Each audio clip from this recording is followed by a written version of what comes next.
Welcome back to the Sports Renegades here on SportstownChicago.com. I'm Ryan Stuppridge. And I'm Ryan Risky. We are talking Bears right now as they get ready for the lowly Packers, who without Aaron Rodgers are just a train wreck. It's pretty crazy. Yeah, I mean, it's not like we didn't see this coming. And before we get into it, you know, today's an anniversary of something that happened in Chicago sports. November 9th. That's today's day, right? Yes. November 9th. November 9th. Are you going to tell me what sport or? It is football. Or will I get it? I don't know. You'd have to tell. It my Bears involves, memory it is involves the Bears losing.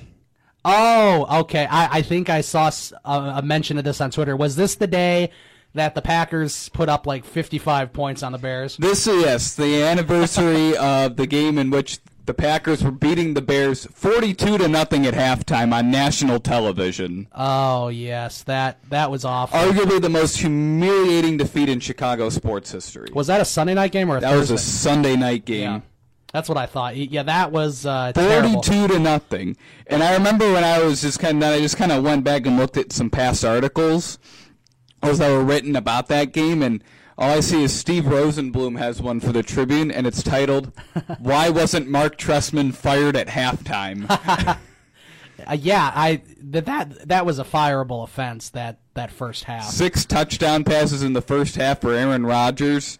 Yeah, I mean, you know, it's kind of been solidified now. I mean, no doubt about it. I mean, without Aaron Rodgers, that team is as bad as any other team in the NFL almost. Right, we know their defense is not their strong point. Right. Now, they have some good offensive weapons like Jordy Nelson, like Devontae Adams. You know, they have some decent receivers, but with a guy like Brett Hundley who did a terrible job on Monday against the Lions. He couldn't Doesn't see. matter. He didn't see the field well. He didn't see open receivers downfield. Yeah, and you know, for a guy who's been there for a couple years, you would think he'd be kind of developed a little bit, kind of what they did, you know, with Aaron Rodgers when Favre was still starting, something like that. I remember how Matt Flynn looked in his one game. Oh yeah, it was terrible. Like, I mean, not that you're expecting him to do that, except when, you know, Mike McCarthy is regarded as a quarterback guru. And you'd expect that a young guy that's been there for a couple of years. Kind of helps when you have Brett Favre and Aaron Rodgers. Right, you know, you'd expect him to look good when they need you to play, or at least look like a competent quarterback. Don't look worse than Brock Osweiler did last year. I think Mike McCarthy is finally being exposed as somebody who isn't nearly as good of a coach as he's been regarded as.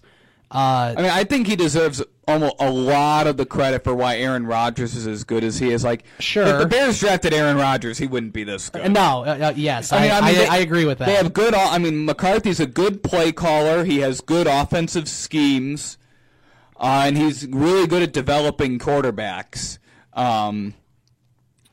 Yeah, I don't know. I don't think he's as good as everybody says he is necessarily. I mean, he's no Belichick. No, he's not a Belichick. He's not like a lot of the other coaches in the NFL. I mean, I'm sure Belichick could make Brock Osweiler look good for a little bit. Well, yeah. I mean, look at what he did with Jacoby Brissett and Jimmy Garoppolo, and now Garoppolo might end up being a good quarterback. Yeah, I think he can be decent. I think it'll take remember a couple Matt years. Castle looked like an MVP under Bill Belichick. Yeah, I mean, I think it'll take a few years in San Francisco for them to get that figured out. But yeah, you know, this game coming up on Sunday, I think the Bears have a really good chance. I think.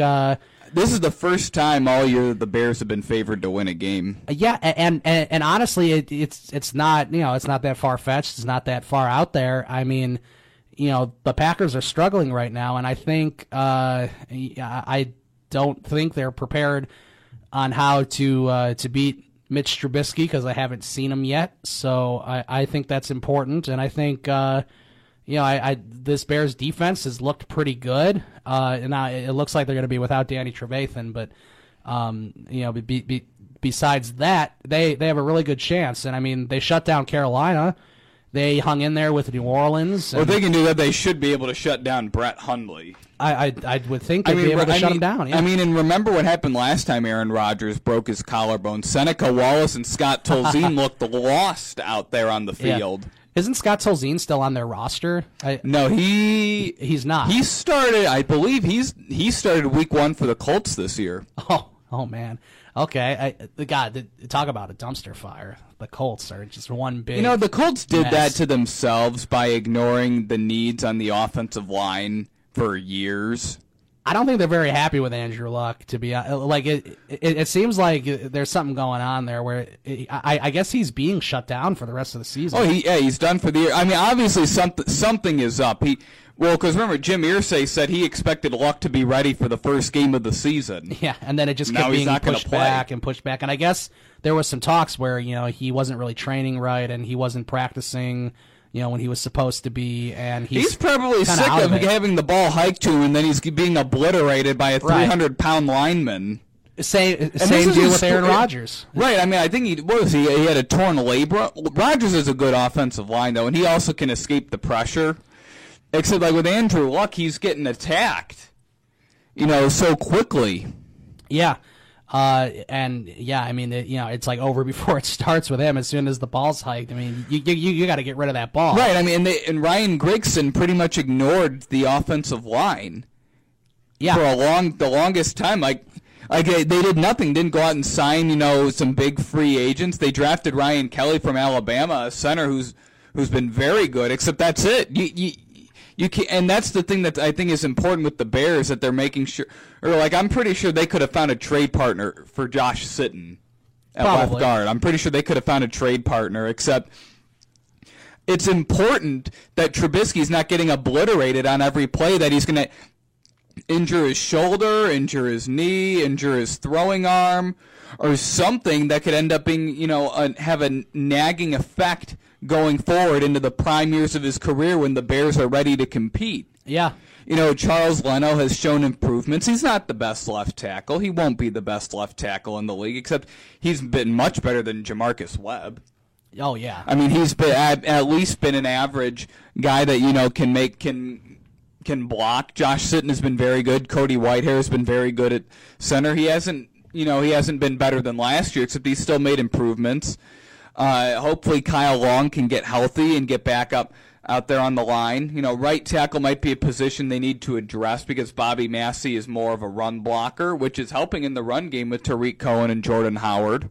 Yeah, I think on Sunday it'll be very important for them early to establish the run with Jordan Howard because that Packers defense can't stop anybody, especially when you have a really good running back in Jordan Howard, somebody who last year had the second most yards next to Ezekiel Elliott in the NFL. I think that's really important. And this is also a guy who's the quickest Bear in franchise history to 10 career 100-yard games. I know. He's passing Walter Payton on lists like Matt that. Forte. Like, what's going on? Yeah. So, I don't know if you saw the press conference from Dowell Loggins the other day, the Bears offensive coordinator. I saw highlights of it on the news, I think, yeah. He said in order for the Bears to win a game, they need to figure out how not to lose. Really now? My thoughts were, is this why John Fox keeps you around as his offensive coordinator? Because you say things like that? Yeah, I don't know. I agree with you. I don't think. Dowell Loggins should have been fired at the end of last year. There were some very good coaches you could have pursued, like Mike McCoy, to try and develop Trubisky, because that's important. And I don't think Dowell Loggins is the guy that the Bears need developing Mitch Trubisky. Yeah, I don't think so either. Remember how good the offense looked 2 years ago under Adam Gase? Yeah. And then crazy. Supposedly nothing was going to change from the move from Adam Gase to Dowell Loggins, and then all of a sudden nobody knew how to play on offense, especially the passing game looked horrendous. And it was literally the exact same guys, the same offensive line, same running backs. Yeah, it was... Actually, better running backs. You had Howard going above Langford on the depth chart. And he had Cutler back as the quarterback, and then everything just looked lost. Pretty much. And I think this next offseason is going to be an important one for the Bears. Not, player-wise, except coaching staff-wise. Are you going to find the right offensive coaches to develop Mitch Trubisky and call a good offensive game plan come up with good schemes to get guys open. Like, this is on Dow Loggins and the wide receivers coach that nobody knows how to get free from man-on-man coverage. Right. Why does nobody know how to shake off a defender? And that hurt when they lost Mike Groh a few seasons ago, who was the main guy in developing Alshon Jeffrey. And Dow Loggins has just proved that he's not the guy going forward. And I don't know if they're going to keep John Fox or not.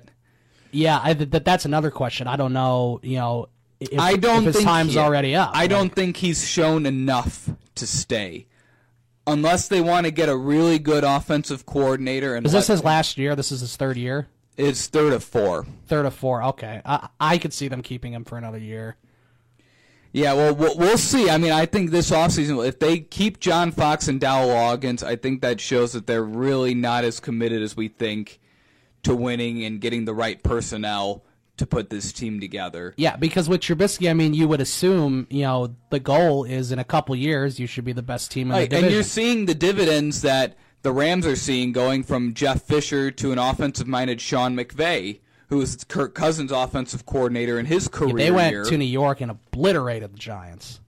Jared Goff remember went off. How good Kirk Cousins was last year under Sean McVay as the offensive coordinator. Yeah, now he's struggling. Now Sean McVay goes and becomes the head coach of the Los Angeles Rams, and Jared Goff looks like a guy that was worthy of being taken with the number 1 overall pick. Absolutely, and that's why it was really tough what happened to Deshaun Watson, because they had a really good thing going down there in Houston as well, and it's kind of a lost season for him because of that, because Deshaun Watson was doing really well, and that division in general is really tough. You got Jacksonville, Indianapolis, Houston, and what's the other team that's in that?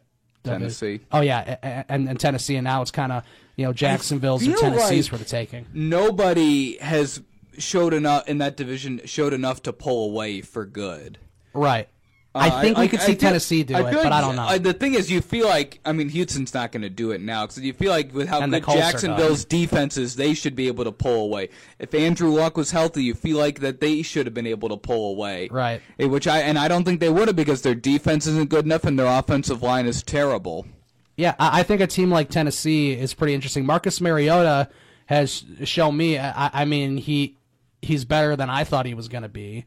And I think he was better of the two between him and Jameis Winston, who both came out of that same class. I think Mariota was the smart pick. I think that was the smart pick. He's more durable, and he's doing a lot with not a great offense.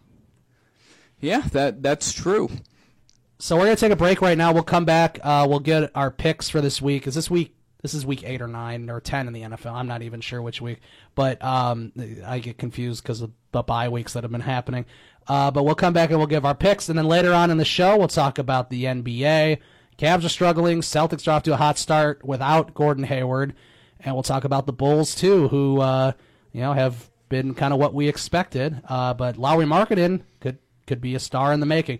We'll talk about all that next, coming up on Sports Renegade, SportsTownChicago.com.